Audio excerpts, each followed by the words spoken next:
बिस्मिल्लाहिर्रहमानिर्रहीम। अस्सलाम वालेकुम। कैसे हैं आप सब? उम्मीद करती हूँ सब खैरियत से होंगे। आज बनाएंगे बहुत ही ज़बरदस्त मैंगो से बनने वाला मीठा।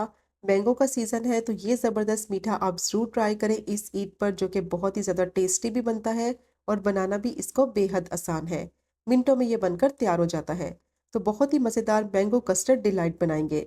तो वीडियो को आपने स्किप नहीं करना, वीडियो को आपने एंड तक देखना है ताकि रेसिपी आपसे मिस ना हो। रेसिपी पसंद आए तो चैनल को भी सब्सक्राइब करें। तो चलिए शुरू करते हैं इसको बनाना। तो सबसे पहले मैंने पैन ले लिया है, उसमें डालेंगे आधा लीटर दूध और दूध को हाई फ्लेम पे अच्छी तरह से गर्म होने के लिए रखेंगे। और अब इसमें डालेंगे चीनी।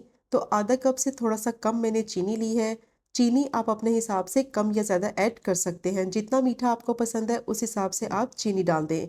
अब मीडियम टू हाई फ्लेम पे दूध को पकने के लिए रखेंगे, ताकि चीनी जो है वो गर्म दूध में अच्छी तरह से मिक्स हो जाए और दूध में अच्छा सा बॉयल आ जाए। और कस्टर्ड बनाने के लिए दूध का जो इस्तेमाल करेंगे वो फुल फैट होना चाहिए, ताकि कस्टर्ड जो है वो बहुत ही मज़ेदार क्रीमी सा बने। अब इसको मैंने थोड़ा सा मिक्स कर लिया है और इसको पकने के लिए रखेंगे। तब तक कस्टर्ड का मिक्सचर रेडी कर लेते हैं। उसके लिए मैंने एक बॉल लिया है, उसमें डालेंगे आधा कप ठंडा दूध और इसमें 4 टेबलस्पून वनीला कस्टर्ड जो है वो मिक्स करेंगे। तो मैं वनीला कस्टर्ड का फ्लेवर यूज़ कर रही हूँ, आपकी मर्ज़ी है। जो फ्लेवर आपको पसंद है कस्टर्ड का, आप वो भी इसमें यूज़ कर सकते हैं। अब इसको अच्छी तरह से मिक्स करेंगे, ताकि इसमें कोई लम्स ना रहे। तो कस्टर्ड पाउडर को दूध में मैंने अच्छी तरह से मिक्स कर लिया है और इसको जब ठंडे दूध में मिक्स करेंगे तो बहुत ही आसानी से ये मिक्स हो जाएगा।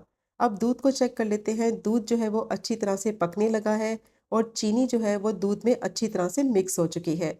अब जो कस्टर्ड का मिक्सचर बना के रखा हुआ था वो थोड़ा थोड़ा इसमें ऐड करते जाएंगे और साथ साथ चम्मच की मदद से इसको मिक्स करते जाएंगे। एक साथ कस्टर्ड का मिक्सचर नहीं डालेंगे, वरना क्या होगा, इसमें लम्स बनने लगेंगे।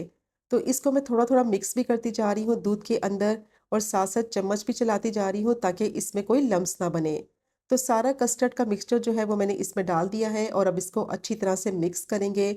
और मिक्स करते हुए मीडियम टू हाई फ्लेम पे इसको इतना पकाएंगे कि कस्टर्ड जो है वो थोड़ा सा गाढ़ा हो जाए।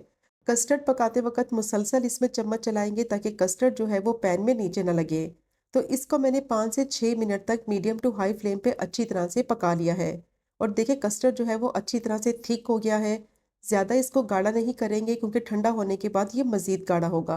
अब फ्लेम को बंद करेंगे और ये गरम गरम कस्टर्ड को ट्रांसफ़र करेंगे एक दूसरे बॉल में, ताकि अच्छी तरह से रूम टेम्परेचर पर ये ठंडा हो जाए। आप चाहें तो कस्टर्ड को इसी पैन में ठंडा कर लें, लेकिन इसमें ठंडा होने में टाइम लगेगा, इसीलिए मैंने कस्टर्ड को दूसरे बॉल में ट्रांसफ़र कर लिया है। अब इसको रूम टेम्परेचर पर अच्छी तरह से ठंडा कर लें, या फिर इसको थोड़ी देर के लिए फ्रिज में रख दें ताकि ये ठंडा हो जाए। अब मैंगो प्यूरी बनाने के लिए मैंने 2 आम लिए थे, उसको मैंने इस तरीके से क्यूब फॉर्म्स में काट लिया है और क्यूब्स में काटने के बाद ब्लेंड करके उसकी प्यूरी बना ली है। अब दोबारा से मैंने एक बाउल लिया है, उसमें डालेंगे आधा कप व्हिपिंग क्रीम और अब इसमें डालेंगे 2 टेबलस्पून पिसी हुई चीनी और अच्छी तरह से इन दोनों चीज़ों को बीट करेंगे 5 से 6 मिनट के लिए, ताकि क्रीम और चीनी अच्छी तरह से मिक्स हो जाए और इसका फोमी सा टेक्सचर हो जाए। तो चिल्ड क्रीम आपने यूज़ करनी है, ताकि जब आप इसको बीट करें तो बहुत ही आसानी से ये बीट हो सके और इसका टेक्सचर फोमी सा हो जाए। और क्रीम को बीट करने से पहले थोड़ी देर के लिए फ्रीज़र में रखें ताकि अच्छी तरह से ठंडी हो जाए, फिर इसको बीट करें।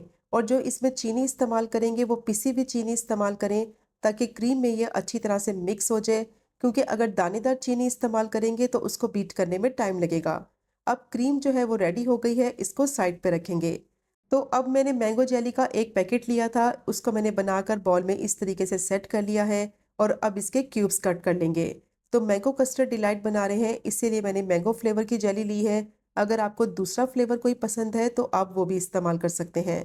और पैकेट के ऊपर इंस्ट्रक्शन लिखी होती है, उसको फॉलो करके आप इजीली जेली घर पर बना सकते हैं। अब इसके मैंने क्यूब्स काट लिए हैं और इस तरीके से इनको मिक्स करेंगे और जेली रेडी हो गई है, इसको साइड पे रखेंगे। अब जो कस्टर्ड बना के रखा था उसको मैंने अच्छी तरह से ठंडा कर लिया है और जो मैंगो प्यूरी बनाई थी उसको कस्टर्ड में ऐड करेंगे और अच्छी तरह से इसको थोड़ा सा मिक्स करेंगे। और मिक्स करने के बाद इसको मैं बीट करूंगी कम से कम 3 से 4 मिनट के लिए, ताकि कस्टर्ड का जो टेक्सचर है वो भी स्मूथ हो जाए और जो मैंगो प्यूरी इसमें डाली है वो अच्छी तरह से कस्टर्ड में मिक्स हो जाए। तो मैं इसको बीटर से बीट कर रही हूँ। अगर आपके पास बीटर नहीं है तो सिंपल आप क्या करें, विस्क ले लें, उससे भी आप इसको आसानी से बीट कर सकते हैं। तो इसको मैंने 3 से 4 मिनट के लिए अच्छी तरह से बीट कर लिया है। बहुत ही ज़बरदस्त स्मूथ इसका टेक्सचर हो गया है। तो सारी चीज़ें अब रेडी हो गई हैं, अब इसकी असेंबलिंग करेंगे।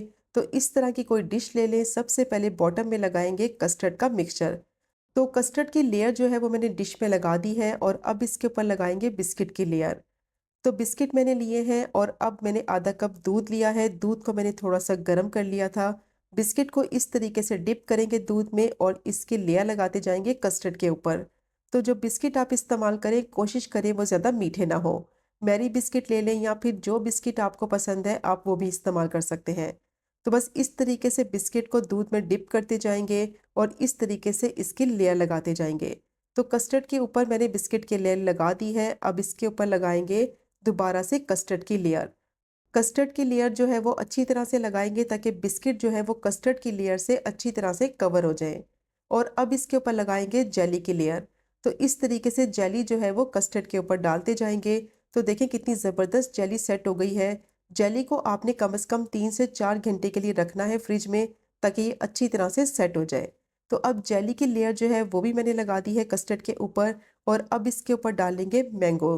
तो मैंगो को मैंने इस तरीके से क्यूब्स में काट लिया था, थोड़े-थोड़े मैंगो के चंक्स इसमें डालेंगे, बहुत ही ज़बरदस्त इसका टेस्ट और फ्लेवर आएगा। तो अब दोबारा से इसके ऊपर लगाएँगे बिस्किट की लेयर और वही प्रोसेस रिपीट करते हुए लगाएँगे, दूध में पहले इसको डिप करेंगे और फिर सब बिस्किट की लेयर लगाएँगे कस्टर्ड के ऊपर। और जो बाकी का कस्टर्ड बच गया है अब उसकी लेयर लगाएँगे, तो इस तरह 2 लेयर्स जो हैं वो इसकी कंप्लीट हो गई हैं। और जो बाकी की जेली बची हुई है वो इसके ऊपर डालेंगे। बहुत ही ज़बरदस्त ये मैंगो कस्टर्ड डिलाइट बनकर तैयार होता है।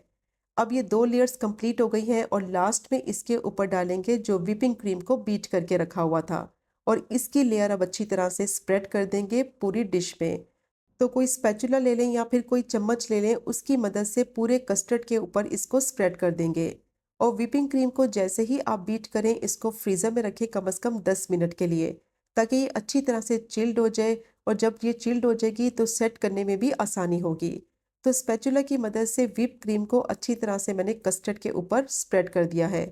अब इसको थोड़ा-सा डेकोरेट करेंगे तो उसके लिए मैंने मैंगो के चंक्स लिए हैं, वो इसके ऊपर स्प्रेड कर देंगे इस तरीके से। बहुत ही ज़्यादा ये खूबसूरत भी लगेंगे और बहुत ही ज़्यादा टेम्प्टिंग भी लगेंगे। और अब इसको गार्निश करेंगे पिस्ते के स्लाइसेस के साथ। बहुत ही मज़ेदार यम्मी ये मैंगो कस्टर्ड डिलाइट जो है वो रेडी हो गया है और इसको रख दें कम से कम 3 से 4 घंटे के लिए फ्रिज में ताकि ये अच्छी तरह से सेट हो जाए और जब ये सेट हो जाए तो फिर आप इसको एंजॉय करें। बहुत ही ज़बरदस्त ये मीठा बन के तैयार होता है और मिनटों में बन जाता है, बहुत ही टेस्टी भी बनता है। तो ज़रूर ट्राई कीजिएगा ये मज़ेदार से मीठे की रेसिपी को, जो कि बनाने में बेहद आसान है, खाने में उतनी ही जायकेदार।